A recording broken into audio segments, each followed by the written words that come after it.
13 अप्रैल की सुबह चारपाई पर एक लाश पड़ी थी जिसका चेहरा नीला, आंखें खुली और चारपाई के नीचे रेंग रहा था एक जहरीली सांप।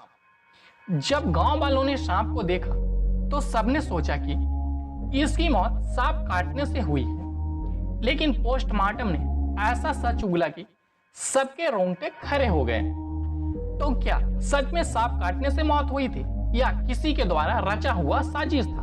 तो चलिए सब कुछ जानते हैं डिटेल में, लेकिन इससे पहले अभी हमें आपके सपोर्ट की जरूरत है, तो उम्मीद करते हैं कि आप मुझे सपोर्ट करेंगे।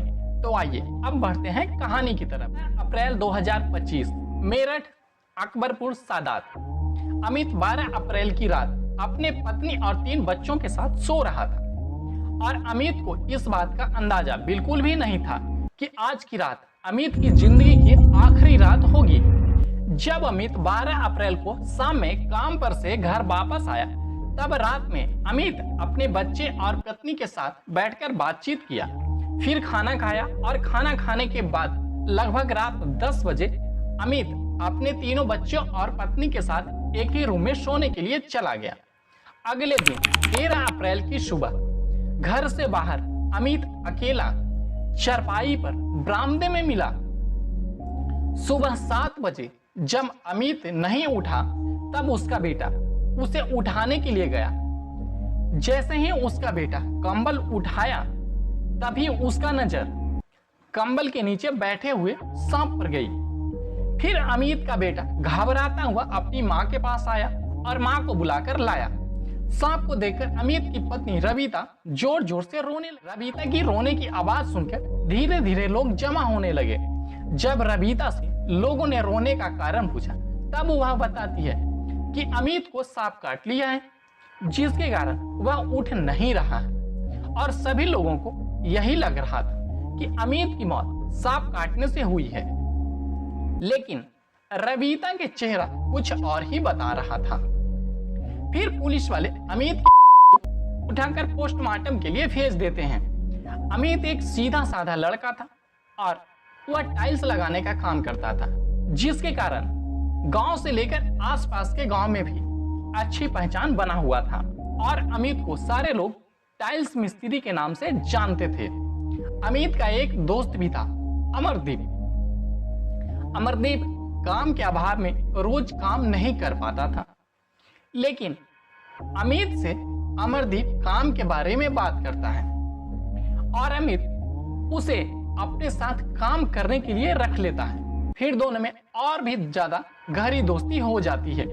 एक दिन अमित अपने दोस्त अमरजीत को खाना खिलाने के लिए घर बुलाता है, लेकिन जब अमरदीप की नजर अमित की पत्नी रबीता पर पड़ता है तो वह देखता ही रह जाता है। मन ही मन में गंदे विचार आने लगते हैं और फिर वो अमित के साथ बिना बुलाए भी घर आने लगता है। धीरे धीरे अमरजीत और अमित की पत्नी रबीता से नजरें मिलने लगती हैं और एक दूसरे से प्यार करने लगते हैं। इन दोनों लगभग 1 साल से इसी तरह छुप छुप कर मिलते थे और प्यार करते थे। इस बात का खबर अमित को बिल्कुल भी नहीं लगने दी गई और दोनों छुप छुप कर इसी तरह मिलते रहे। लेकिन किसी ने सच कहा है कि चाहे सच को कितना भी छुपा लो, एक दिन वह सामने आ ही जाता है। एक दिन अमित और रबीता बैठकर बात कर रहे थे। अमित बोलता जा रहा था, लेकिन रबीता अमित की बातों पर ध्यान नहीं दे रही थी। वो मुस्कुराकर मोबाइल में चैट कर रही थी। तभी अमित गुस्से में मोबाइल छीना और देखा तो उसके पैरों तले जमीन खिसक गया, क्योंकि रबीता अमित के दोस्त अमरजीत से बात कर रही थी। इसी बात को लेकर अक्सर दोनों के बीच झगड़े शुरू हो गए। जब भी अमित कुछ कहता, रबीता झगड़ने लगती थी। 10 अप्रैल 2025 रबीता और अमरदीप ने मिलकर अमित को से मारने का प्लान बनाया ताकि उसके बीच कोई रुकावट ना रहे। उन्होंने प्लान बनाया कि सबसे पहले रात के खाने में नशीली खिलाया जाएगा, फिर गला दबाकर की जाएगी और इस हत्या को छिपाने के लिए इसके बेड पर सांप रख दिया जाएगा। 12 अप्रैल 2025 की रात अमित हर रोज की तरह वापस घर आए, बच्चे और पत्नी से बात की, खाना खाया और फिर सोने चला गया। लेकिन अगले दिन सुबह अमित की मिली। इसके बाद पुलिस ने तेजी से जांच शुरू की।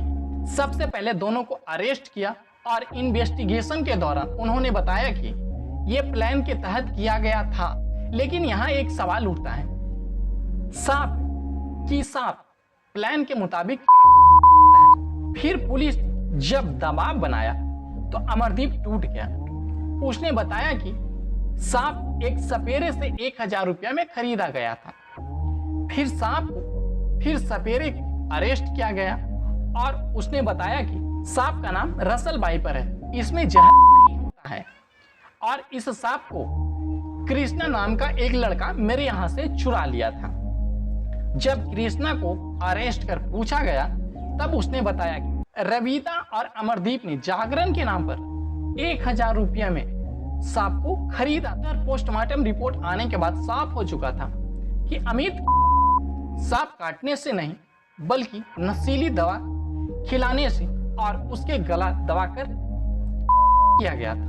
सारे सबूत मिलने के बाद 18 अप्रैल 2025 को दोनों आरोपी रविता और अमरजीत को 14 दिनों के लिए कोर्ट की न्यायिक हिरासत में भेज दिया गया।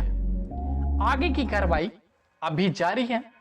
तो आप इस घटना के बारे में क्या सोचते हैं? क्या प्यार के लिए किसी की करना सही है? दोस्ती में धोखा आम बात हो गई है? तो अपना विचार कमेंट में जरूर बताएं। और अगर आप इसी तरीके की क्राइम स्टोरी देखना चाहते हैं तो हमारे चैनल को सब्सक्राइब जरूर करें ताकि आने वाली हर वीडियो का नोटिफिकेशन आप तक पहुंच पाए।